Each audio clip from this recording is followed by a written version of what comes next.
arms towards the sun. You feel the warmth of the rays, and then you know you're alive, and you don't have to be afraid of anything, 'cause you know the truth, and the truth is love, yes it is. Wasn't what they said to you, or anything that you learned from a book or from the news. It's not like that, 'cause it's a thing. It is something that you do. Doop doop doop a doo. Doop doop doop a doo. Doop doop doop a doo. Dib on baby did alone. Doop doop doop a doo.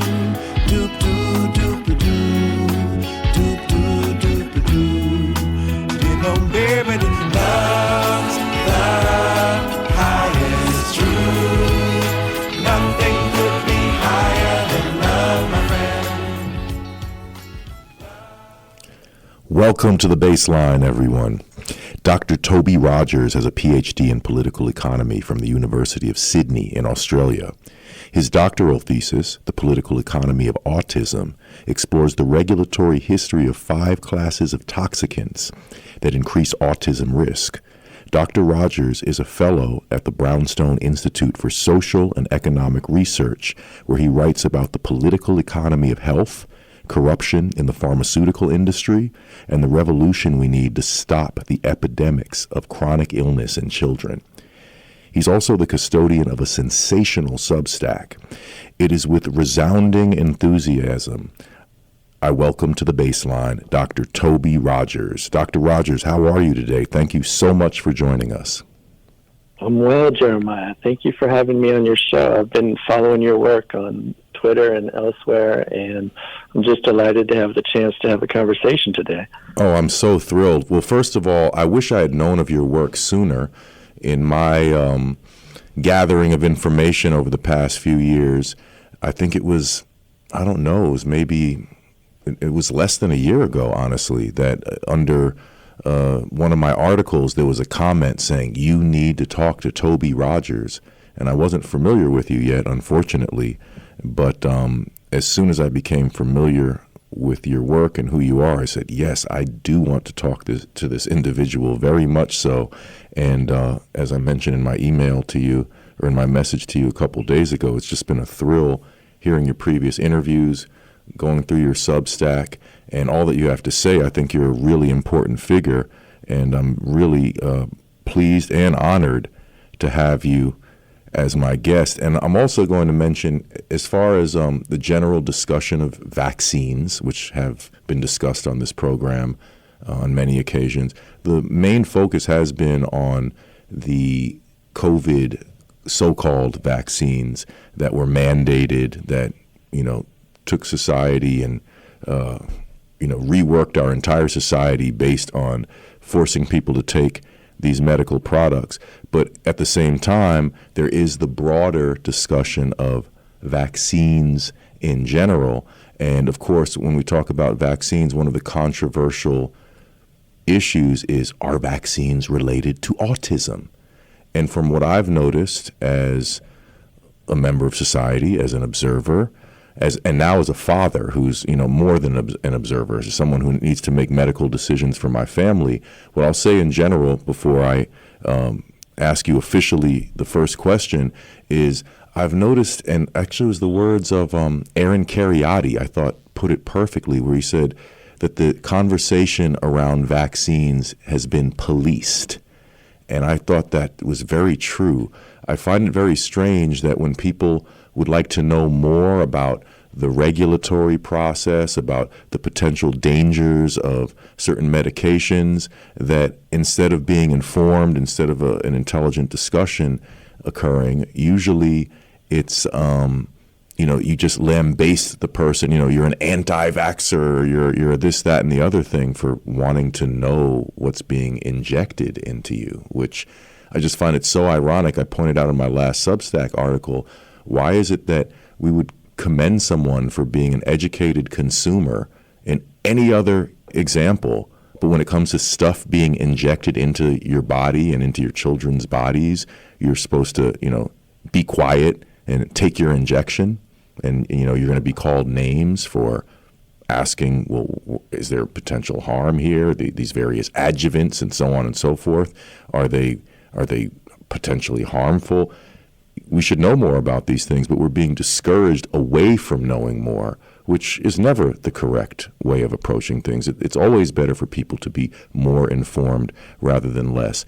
But I find it fascinating, particularly in the discussion of autism, in that there are some people who I've heard state very boldly that absolutely autism is related to vaccines, and absolutely there's a problem in regard to that. And then I've noticed there are people who oppose that point of view, and they just slam the door. They say that is absolutely false. There's zero evidence that vaccines are related to autism.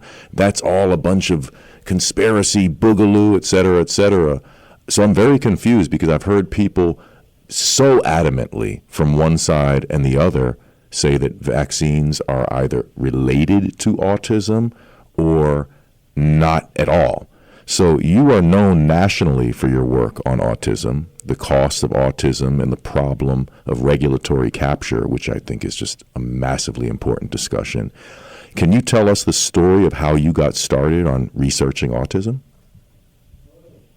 Yes, thank you for that lovely introduction. So I was in a PhD program in political economy in Sydney, Australia. Political economy is this old school way of studying political science, economics, and moral philosophy all as one topic. That's how they used to do it 200 years ago. And this department in Sydney is one of the last places in the world that still does it that way.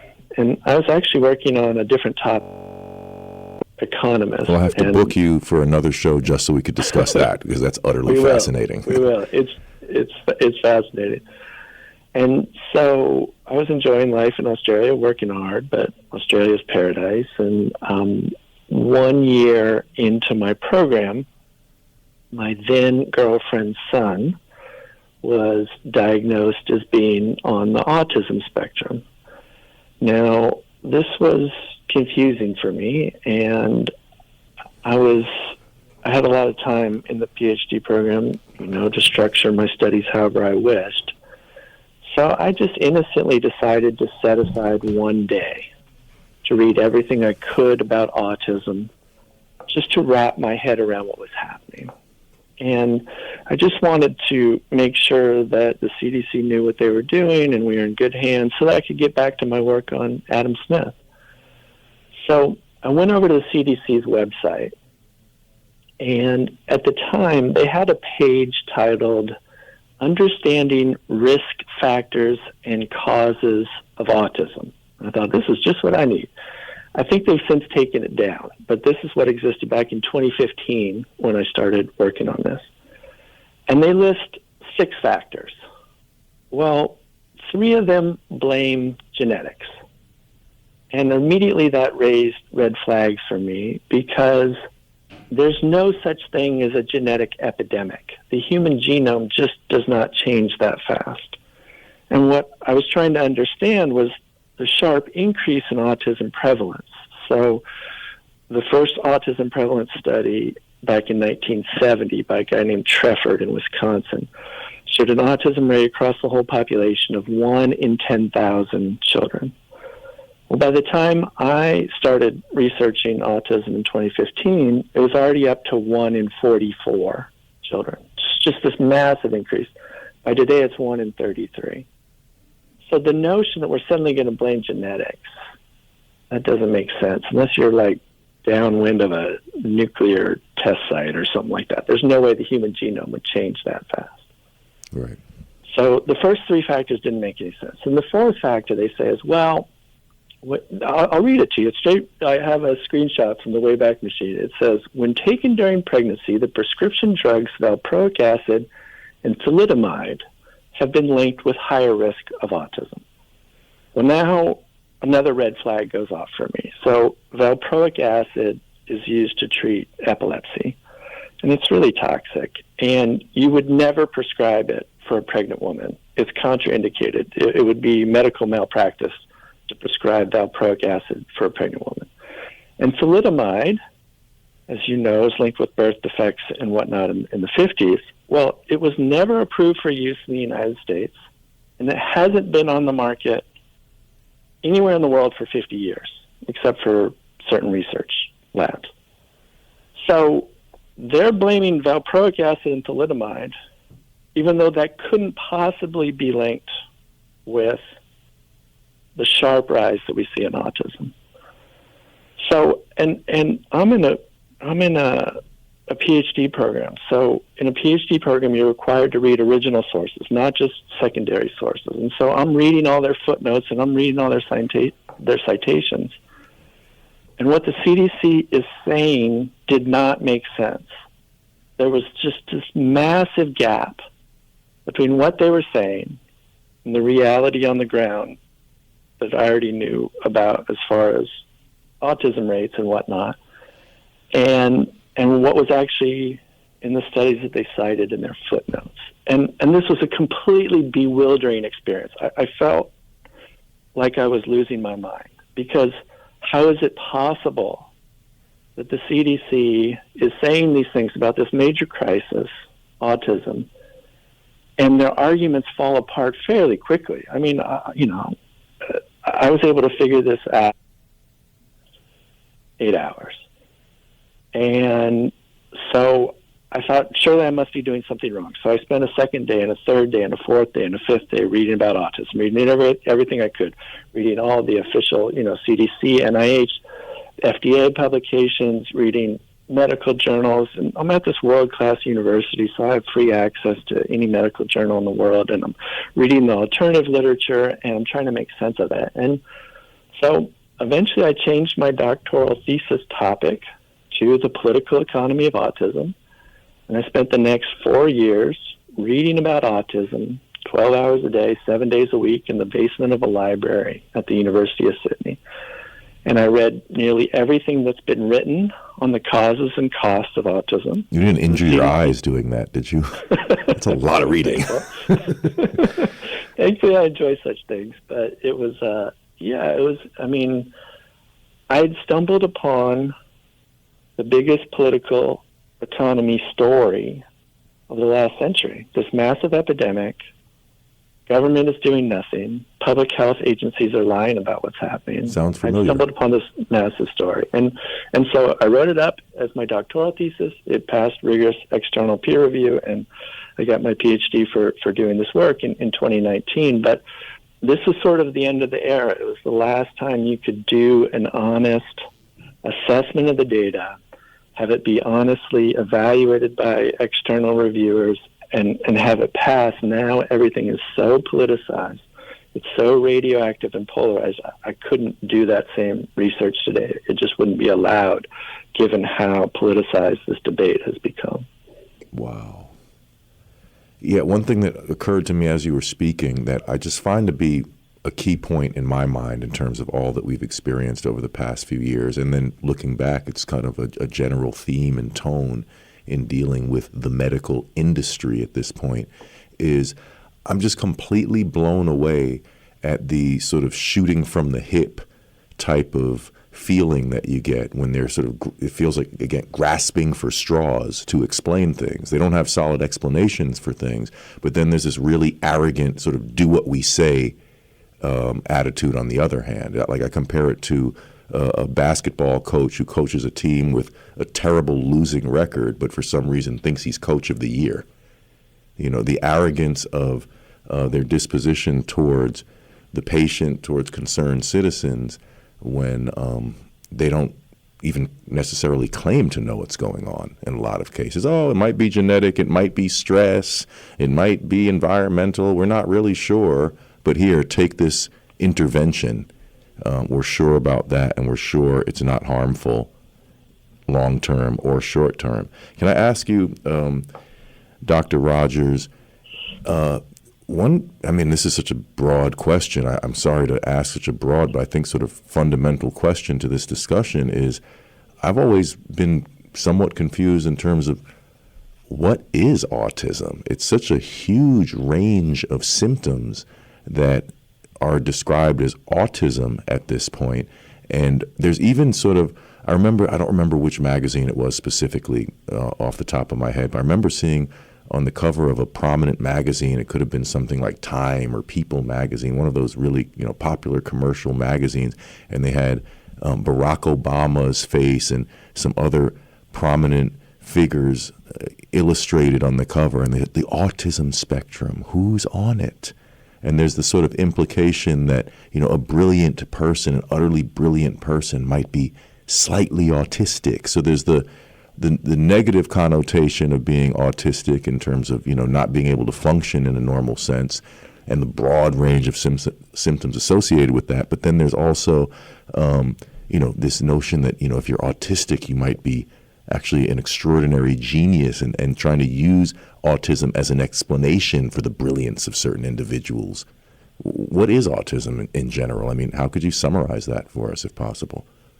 Yeah, such a great question, and it's so key to define our terms so that we're talking about the same thing, and that's super helpful. So there's layers to this. Let's work through sort of 2 or 3 layers. There's an official definition. So the American Psychiatric Association has this thing called the DSM-5. It's the Diagnostic and Statistical Manual of Mental Disorders. It's the 5th volume, the 5th edition. And that's what psychiatrists use for billing codes and whatnot for insurance companies and reimbursement and that sort of thing. So there's this official definition, and I'll read it to you. It says, autism spectrum disorders are defined according to the following criteria: persistent deficits in social communication and social interaction across multiple contexts, restricted, repetitive patterns of behavior, interests, or activities as manifested by at least 2 of the following: stereotyped or repetitive motor movements, use of objects or speech, insistence on sameness, inflexible adherence to routines or ritualized patterns, highly restricted, fixated interests that are abnormal in intensity or focus, hyper or hypo reactivity to sensory inputs or unusual interests in sensory aspects of the environment.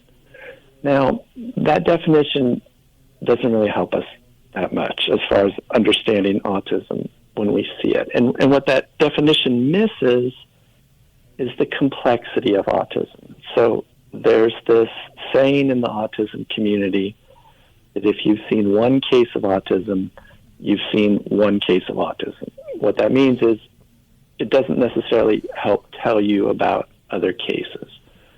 So about 1/3 of people with autism have no words at all.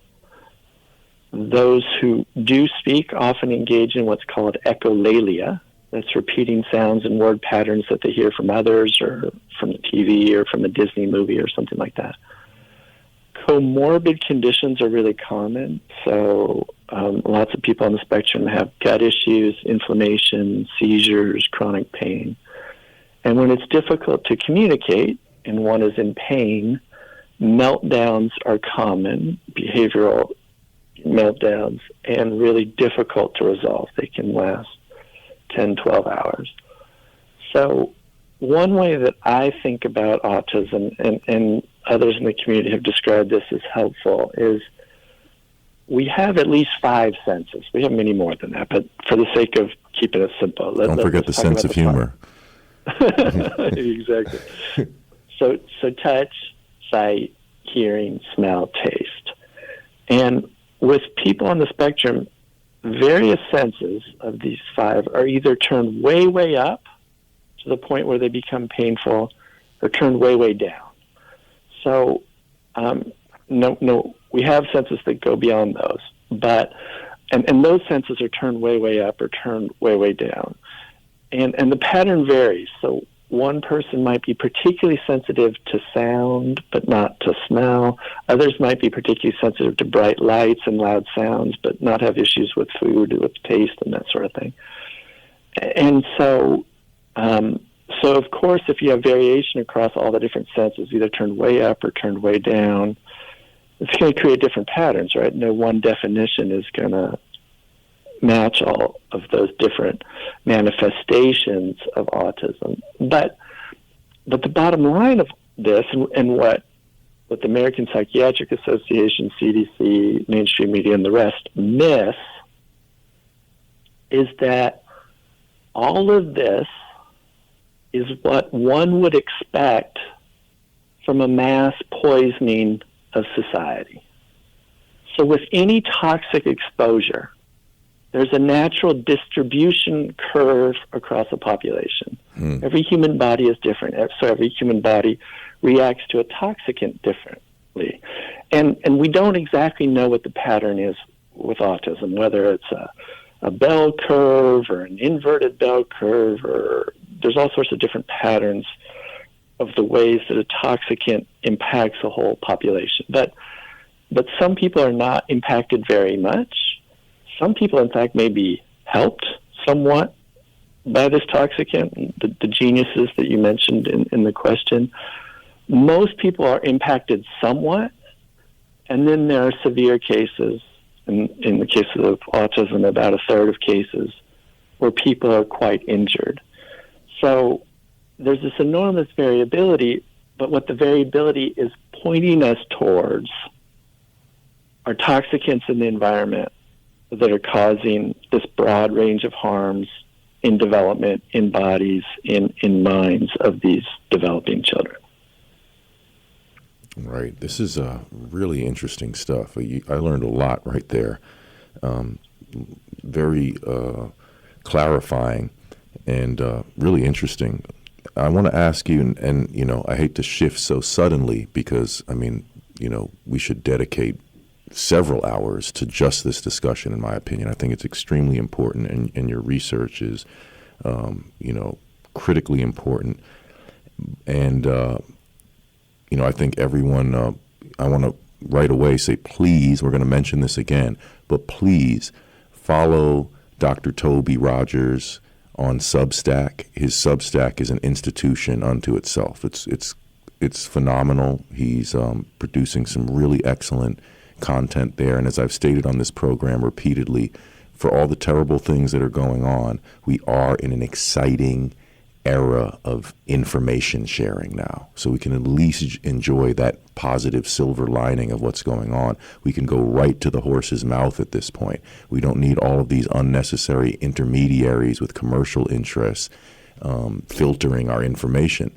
We can go right to the horse's mouth, go sign up for a bunch of outstanding Substacks for free, donate if you can, support independent journalism, but sign up and share the information readily with your friends, with your family, with your community. We all have to engage in enhancing this dialogue. It can't be left on the shoulders of esoteric groups.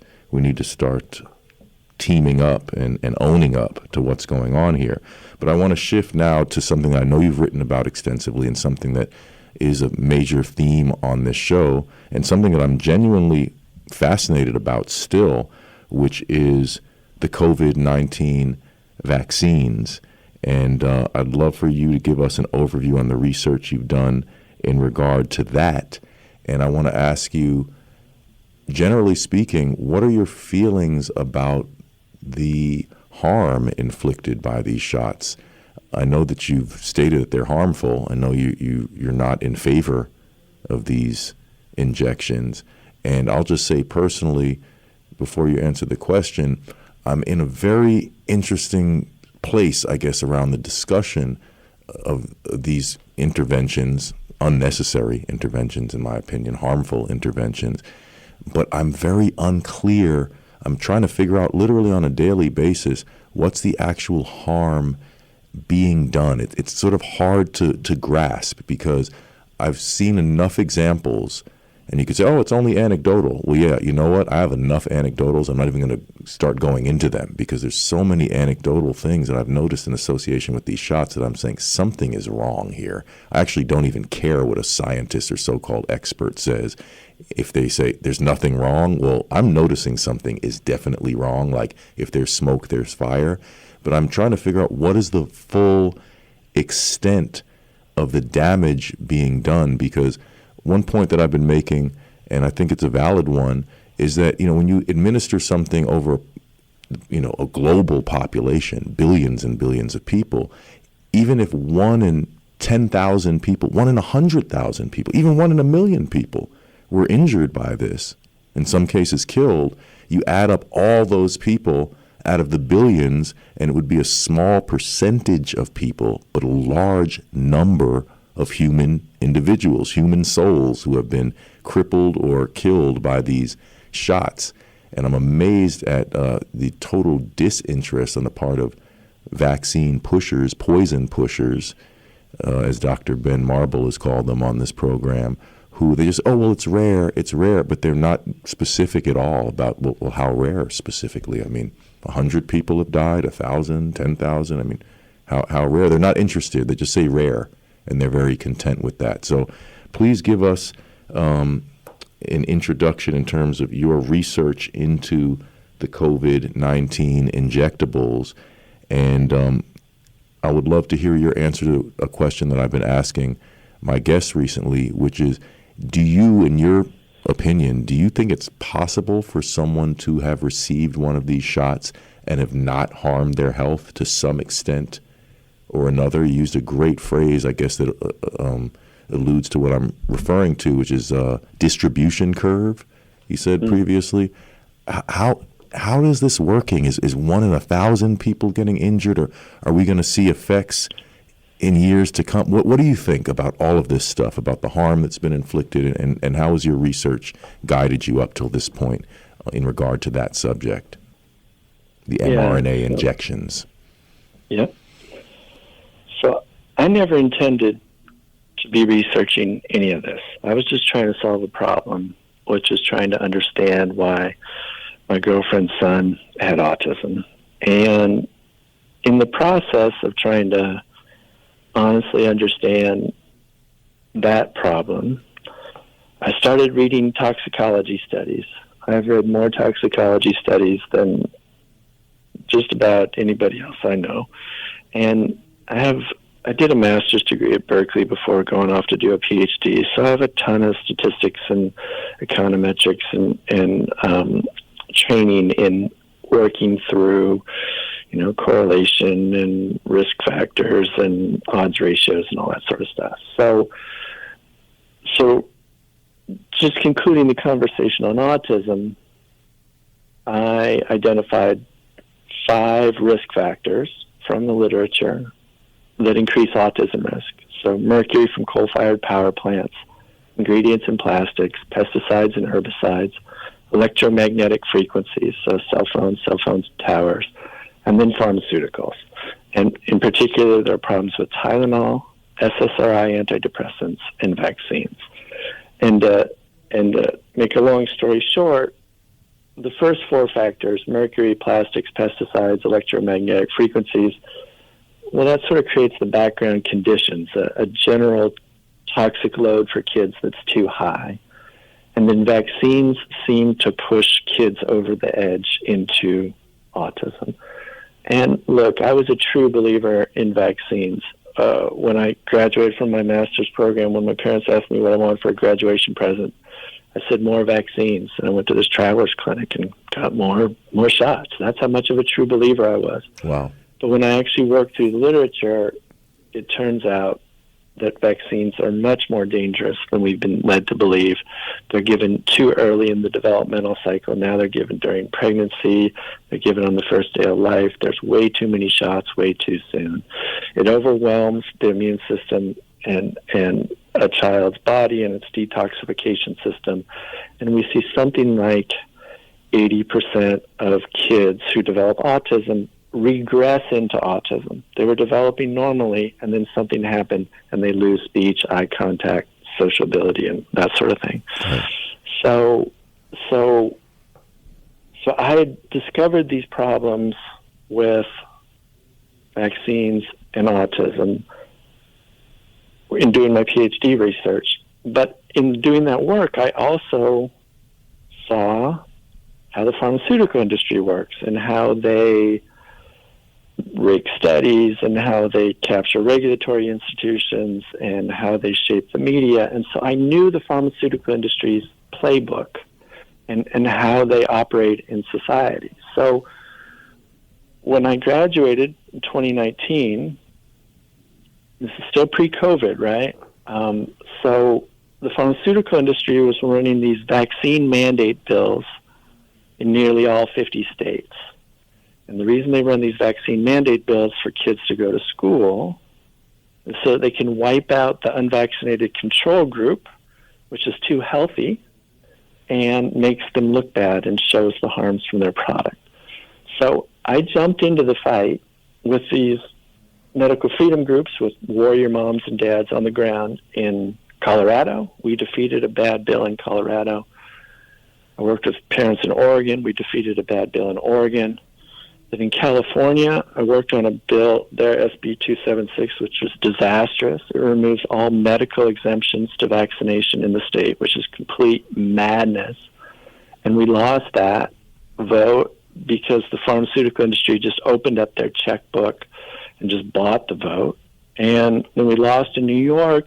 And then but by January of 2020, we won in New Jersey, and it looked like the tide had turned in our favor. But then COVID happens, right? So I know the pharmaceutical industry's playbook. I know the dangers of vaccines. And I'm thinking to myself, wait a second, are they going to do this across the whole of society and across the whole world? That can't be. Are they really doing exactly what I just saw them do with autism? Are they about to do this with COVID? And at the time, I had just started working for Children's Health Defense. And when COVID happened, they knew exactly what was going on. So Lynn Redwood was the executive director at the time. She was former Department of Defense, trained as a nurse. And she just straight up said, this is a gain-of-function virus on a staff phone call. I said, gain of what? What are you talking about? Mm-hmm. And she explained, well, the military does research to make viruses more lethal to humans, and they had been experimenting with SARS since 2005, and this was likely a virus that had escaped from the lab.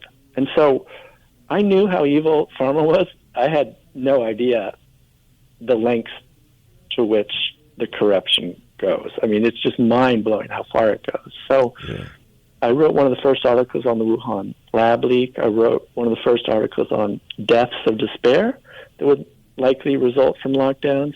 So I built this model that showed that hundreds of thousands of people would die from drug and alcohol overdoses as a result of the lockdowns, and that's indeed what happened. Mm-hmm. So anyways, that's all by way of introduction, by way of saying what we all know now is that the development and release of the SARS-CoV-2 virus was to create the market for COVID vaccines. And these are the most toxic vaccines in human history. So prior to COVID, the most dangerous vaccine on the market was HPV. And it had a 7% serious adverse event rate, which is insane. You should never have a shot on the market that has a 7% adverse event rate. Mary Holland has written a very good book on the dangers of the HPV vaccine. It's called HPV Vaccine on Trial. So that was the worst shot on the market prior to COVID. COVID shots are coming in with a 15% serious adverse event rate. So double the worst shot that was already on the market. And the side effect pattern is different. It's different than the childhood shots. So with the childhood shots, we see gastrointestinal issues, neurological issues, and whatnot. With COVID shots, it's a different platform, mRNA and all that. But we see heart issues, myocarditis, pericarditis, heart attacks, cardiac arrest, blood clots, strokes, that sort of thing. So the particular ingredients and the particular platform of COVID shots has a different side effect profile. And I checked the vaccine adverse event reporting system last night. There are over 1 million official reports of adverse events in the United States from COVID shots. And we know that this is an undercount by a factor of at least 10. There are over 18,000 official reports of death from COVID shots in the U.S. This is just in the last 3 years. We also know this is a significant undercount. So this is not a medical intervention. This is a massacre, but it's a very profitable massacre. And as far as the second part of your question, is it possible for someone to have received one of these injections without, having harmed their own health in some way? Well, I mean, people can win Russian roulette, at least for a while, right? There's a natural distribution curve for any toxicant. So some people with certain genetic profiles can avoid harm for a while. But if you keep playing with fire, eventually you'll get burned. So I don't know what number they're up to by now. I think is it 9? It's 9. 9 is the official number of doses, 2 to start, and 7 boosters. That's just complete madness. And so we see, Frank Luntz, the famous Republican pollster who's done work to try to help figure out how to, get Republicans to take these COVID shots. He just had another series of strokes this week because he's gotten too many COVID shots. It eventually catches up with people. So, maybe people who've gotten 1 or 2 doses might be able to escape. This is a massacre. This is the largest crisis in American history. It's the largest mass poisoning event in human history. It is a catastrophic situation that we're in right now. I agree with you completely. I mean, it's interesting. They're so dismissive of anecdotal evidence and anecdotal accounts, but everything they said to us was anecdotal, frankly. That's one thing. Dr. Fauci, for instance, he never presented data to the public. It was just a bunch of anecdotal boogaloo, really. And even the claims of success, the vaccine saved millions of lives, anecdotal. No proof of that whatsoever. So there's a lot of irony here. For anyone who'd like to join our conversation, we're not going to take calls quite this second, but if we have time, and I hope we have time to take a call or two, of course, the number here is 888-874-4888. So if you'd like to talk to Dr. Toby Rogers, please give us a call. But I ask you, because we have a specialist here and we've discussed specific topics, please try to be organized with your thoughts. I love when the listeners get to wax philosophic for a little while, but today let's try to be a little bit more focused because, there's always a time crunch. And I would like to ask you, Dr. Rogers, about a really important subject that I know you're very well-versed in. I mean, as well as anybody I've ever heard, frankly, in terms of this really critical discussion we need to start having about agency capture. So my understanding of agency capture is basically the problem of regulatory agencies not regulating the industries they're supposed to regulate, but rather working in the service of those industries, eventually being in cahoots with those industries, where those regulatory agencies such as the FDA, the CDC, have been captured, so to speak. And this offhand is extremely problematic. I mean, it's for obvious reasons. And the problem that I see is we have people who are just disregarding this problem. They don't want to discuss it. They want to obfuscate the discussion of agency capture. They don't want people to use the term. They want to just insist, no, everything is fine. Don't question what we're doing here. Everything is fine.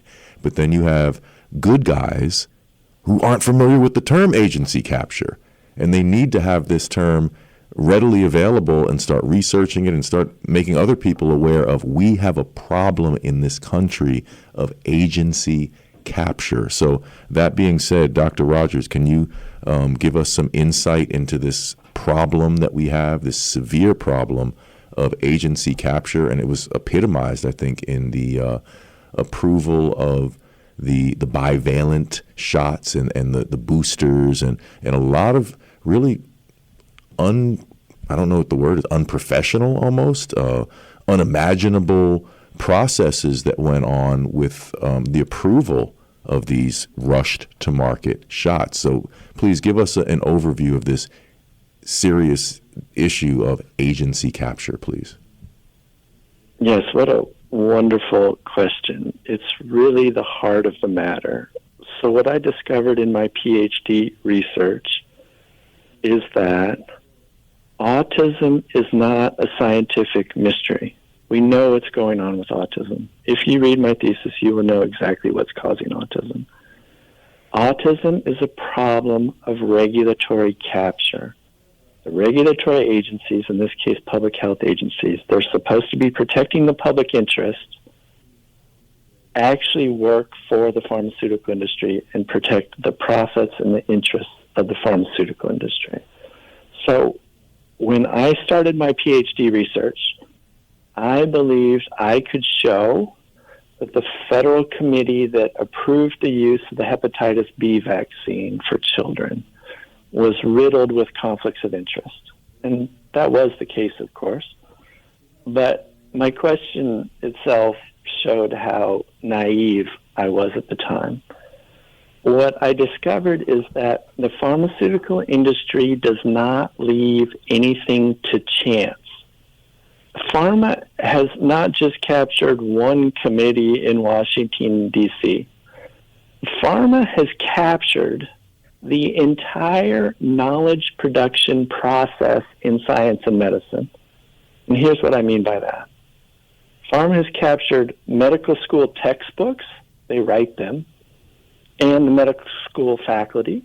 They own the senior 2/3 of the faculty at all the top medical schools through grants and speakers' fees and various inducements. Pharma's captured university administrators, presidents, deans, provosts, that sort of thing, and the investment funds, the endowments at universities. They've captured medical journals and the mainstream media. Pharma runs all the continuing medical education for doctors, and they have various ways of bribing doctors to get them to do what they want. Pharma's captured hospitals, regulatory agencies, the political system, and international agencies like the World Health Organization and the World Economic Forum. So it's this gigantic closed system where they control the questions that are asked, the data that is produced, and how that data is communicated. So during COVID, I watched every meeting of the FDA's Vaccines and Related Biological Products Advisory Committee and the CDC's Advisory Committee on Immunization Practices. So these are the so-called expert advisory committees that review all the vaccine applications. And every meeting, there are these 8-hour meetings, sometimes they go more than one day. Every meeting was completely heartbreaking. So all of the committee members have financial conflicts of interest. They are chosen for their ideological conformity. There are no hard questions asked. There is no critical thinking. There's no regulation happening whatsoever. And the data from Pfizer, Moderna, and then later Novavax was abysmal. Even with the various ways that they rigged clinical trials, the shots showed little effectiveness and harms that outweighed any supposed benefits, and yet they were usually authorized unanimously by these committees. It was all complete junk science, and history will judge this process as monstrous and barbaric. Right. Yeah, I mean, folks, I don't understand how anyone could not understand the seriousness of what Dr. Rogers just described. I mean, we have to roll up our sleeves and deal with this. This is terrifying. We're supposed to be protected from these various harms, and we're just being, treated like we're on a factory assembly line or something, like our previous guest, Dr. Henry Ely, called it the collateral damage approach to public health, like a military attitude to just, willingness to dispose of people. It's truly distressing. Again, the number here is 888-874-4888, 888-874-4888. We'd love to hear from one of our esteemed callers. If you want to jump in and talk to Dr. Toby Rogers, now would be the time.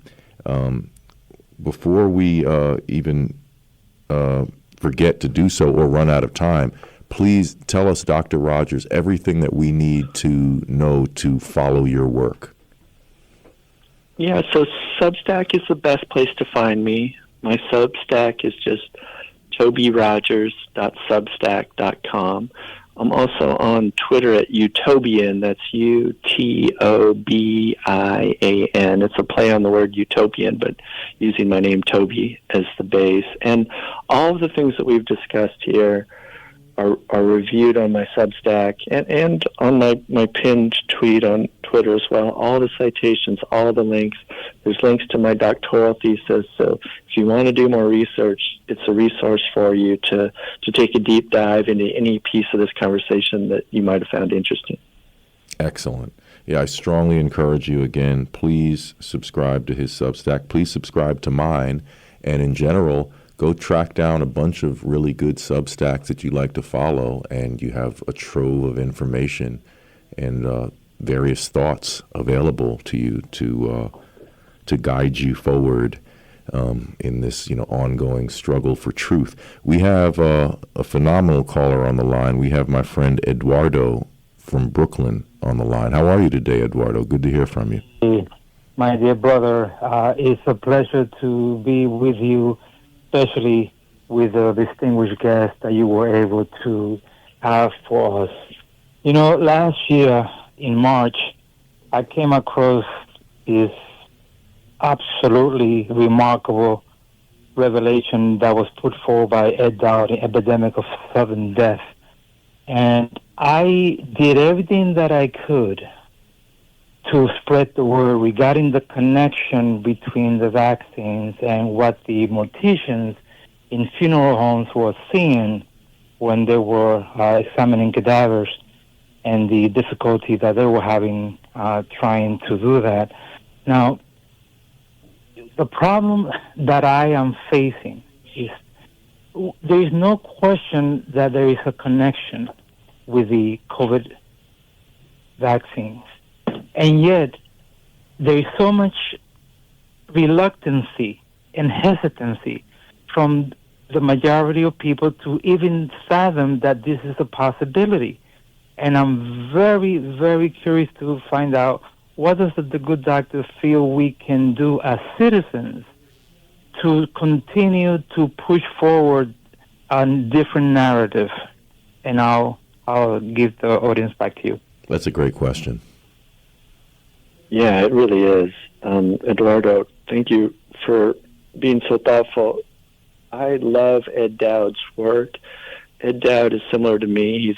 He's a guy who came at this just trying to solve a problem. He's a finance guy who has worked in the financial industry all this time, but he was trying to understand rising rates of sudden death amongst adults, but also this epidemic of disability. So you have all these adults now who are filing for disability. They can't return to work because they have vaccine injury, they have blood clots, they have myocarditis, whatnot. And that's making a profound impact upon the economy that is going to be felt for years to come. I think the supply chain shortages that we saw, a year or two ago were really the result of vaccine injury because they shut down the economy, but then they'd also poison the population. And here's the problem as I see it. It's actually, it's more complicated than just the fact that we have this toxic chemical on the market that's being injected to people. That's horrific enough. But in my mind, the larger problem is this. This is our economy now. The United States used to make things, exchange goods and services, Ford and Nike and grocery stores and whatnot, farming, right? Now, the United States makes disease, viruses, pandemics, and very profitable but useless and toxic treatments. And so the underlying problem that's driving this is the U.S. economy stalled out in 1970, and it really hasn't recovered since. So now creating and exporting viruses, disease, and treatments it's a growth industry. It's one of the few growth industries left in the world. If you're, this wealthy capitalist who wants to invest in something, this is where you're going to get the highest rate of return. So the reason people are burying their heads in the sand and refusing to look at the data is this is what we do as a society. This is our economy now. And so we literally have to put our heads to the task of finding something else for these people to do instead of poisoning us. Because we have these biowarfare scientists who are creating these viruses, but then we have 1 million doctors who are administering it, and we have all these universities that are bought off, and we have all these public officials who are part of the system, and this is how people are making their livelihood. And so they're dismissing any evidence that might separate them from their job, and they know that there's censorship and that they're going to lose their job if they tell the truth. So it's like it's like when there's a civil war and you want to demobilize and return to a peace agreement, you have to find ways to convert soldiers into something else, right? You have to give them government jobs or something like that so they're not shooting people. Well, we have to do that in this case. We have to find something for all these injectors to do other than poisoning people. So I know it's a heavy lift and it's a big task, but we have to overthrow this entire system, and we need this massive popular uprising to stop the poisoning of our society. And it's going to require Nuremberg trials, and it's going to require changing laws and amending the Constitution and whatnot. But the bottom line is we have to change the fundamental basis of our economy from poisoning people to doing something much more productive, to actually supporting health and well-being of our citizens. Wow, that was such a powerful statement that you just made there. I'm so honored that you made that statement on this show. Truly phenomenal. We're very near the end of our program, and you mentioned, Dr. Rogers, that you have a background in statistics. So I'm sorry to throw this massive question with not enough time to answer it really at the end of the show, but I'm really curious about this in terms of when we were witnessing the aftermath of the mass vaccination campaign. We have Ed Dowd, who you mentioned, and I've cited him in my articles, referring to, again, like you mentioned, the disabilities, going to the insurance actuaries and saying, hey, there's something wrong here. People are dying at unusual rates. People are being injured, crippled at unusual rates. Then this whole discussion of excess death was appearing. Dr. John Campbell is someone who comes to mind. There's a few people who have really stayed on that discussion, and they're saying, hey, look, we keep track of how many people die on a yearly basis, and we've witnessed an increase, a stark increase in excess death in all of the countries where these shots were administered. Now, at that point, I thought, okay, well, it's a done deal. This stuff is harmful. It's getting out, and now we're going to start slowing down the runaway train. But instead, there were other individuals who popped up and said, oh, no, this is just a bunch of hogwash. The numbers haven't been adjusted properly, age adjusted, and so on and so forth. You need to do this and need to do that. And I think even the UK made an official statement that we're recording excess death differently now. We're going to use a different system, which I was thinking, I don't understand how that could make sense. I mean, it's a straightforward thing, right? You want to be consistent in such an endeavor, not changing your methods at the 11th hour. But with 2 minutes to go, Dr. Rogers, what's your take on this excess death discussion? I mean, they seem to have done an unbelievable job in just sweeping this under the rug. I thought that was the game changer. I thought that was game over for this endeavor, but they've muddied the waters again. What are your thoughts about this? With like I said, 2 minutes to go. Yeah, so I think the evidence is pretty solid that all-cause mortality has increased by about 15% since the introduction of COVID shots. So cancer rates have increased, particularly in younger populations. Myocarditis, strokes, blood clots, cardiac arrest are all up. But here's the problem we face. Only 1% of the population dies every year. So a 15% increase in all-cause mortality just takes that number up to 1.15%. So it's massive, but it's also subtle. And it's what's called stochastic, which means we know the rate at which it will happen, but we can't predict with any certainty who exactly will be afflicted, who exactly will die. And my worry is that this can go on almost indefinitely. They seem to have calculated the maximum rate at which they could cause profitable harm and still get away with it. Wow. And so my bottom line is, this only stops when we take power. We should stop asking them to change, lobbying, begging, pleading, what have you. We have to take power. We have to put people into office who understand this problem, and we have to remove people from office and regulatory agencies who are causing harm.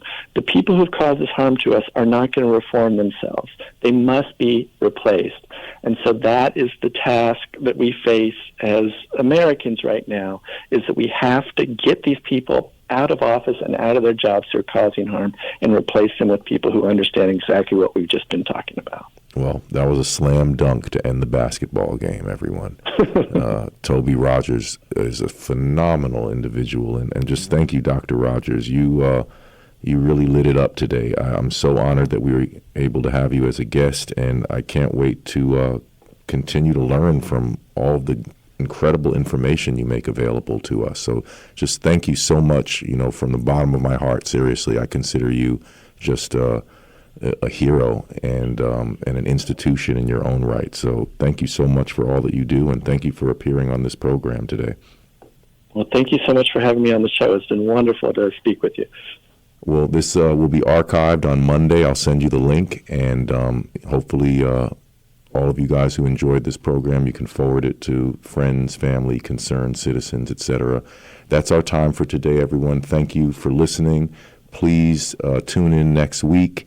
We have great guests lined up for weeks to come, and have a great weekend, everyone. Thank you.